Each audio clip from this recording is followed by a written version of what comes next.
నేను అందుసారి గోడు అడిగి గొడవ పెడితే ఎవరు రాడే అంటే గొడవ పెడతావురా ముంగట ఆనించిరికి గొడవ పెడితే ఎవరు రాడు కదా ఇంక మొత్తమే రారు మరి నేను అదే అంటే మా అన్న ఇంటలేడు ఏం రాదు గోడ వంద సిమెంట్ ఇటుకలు అయితే చాలు 2-3 వరుసలు అయినా సరే ఈ గోడ ఎవడు గుల కొడతాడా చెట్టు అంటే గుల కొట్టిండు గోడ ఎవడు గుల కొడతాడా మరి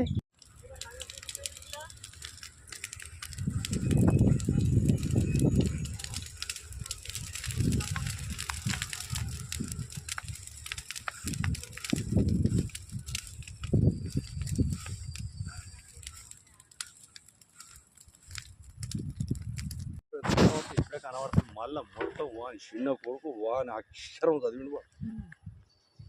పెద్దలా కొడుకు రాడరా అడపలో పెట్టుకుంటాడు కానీ చూసుకుంటూ పోతాడు కానీ పెద్దోడు అవద్దం ఆడద్దు ఒకరిని తిట్టాడు వాని మీది ఓడు లొల్లికి రాడు వీళ్ళు ఏమనంటే వీళ్ళని నువ్వుకెత్తాడు కానీ వాడు పంచాయతీకి రాడు వాడు ఇక చిన్నోడు తల్లి వీడు అంటే మీది కొట్టుకొస్తారు అంటే ఏయ్ నువ్వు బాగా ఎత్తులు అవుతాను నీ పెనంతం గెలమా తమ్ముడే నరవాడు నీ పిల్లలతో నా పిల్లం కదా వాళ్ళ లంచ కొడుక మాటేనా ముఖం మీద ఉంచి చెప్తాను కొట్టి లంచ కొడుకని నీ పిల్ల నా పిల్లం కలిసినప్పుడు అన్నవరా లంచ కొడుకను ఎవరు సొమ్మిది తిరుకుంటున్నావురా ఇప్పుడు మీద కూర్చొని లేతారా నీ పిల్లలు లంచ కొడుక బాగా మాట్లాడతాను వాళ్ళు నీ 30 కిలోల బద్ద అన్నమాట నువ్వు ఆఖరి కొట్టానైతే నీ కొడుకు సిపాయి తరివి కుచ్చి కుచ్చి ఈ ఇళ్ళలో ఎవరు తిన్నాడు నువ్వు తిన్నావు నీ కొడుకు తిన్నాడు సరిపోయింది వాడు కొడుకు వీడు ఒక్కడితోనే తిన్నాడు వాడు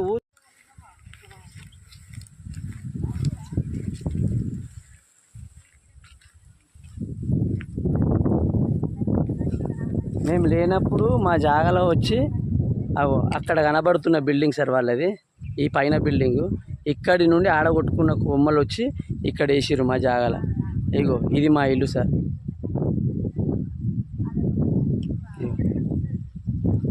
ఇదంతా మా ల్యాండ్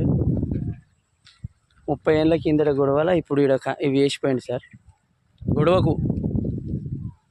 లంగ కొడుక ఇది గట్టి మీద దాటి అన్నాడు నువ్వు వస్తే ఇది బద్మాషి లంచ కొడుక నాన్నకి ఎందుకు వచ్చినావని నేను గది మాట చెప్పడం కానీ ఆడికి వచ్చే తీటకు ట్రాక్టర్ పెట్టి ఇరుగు కొడతారు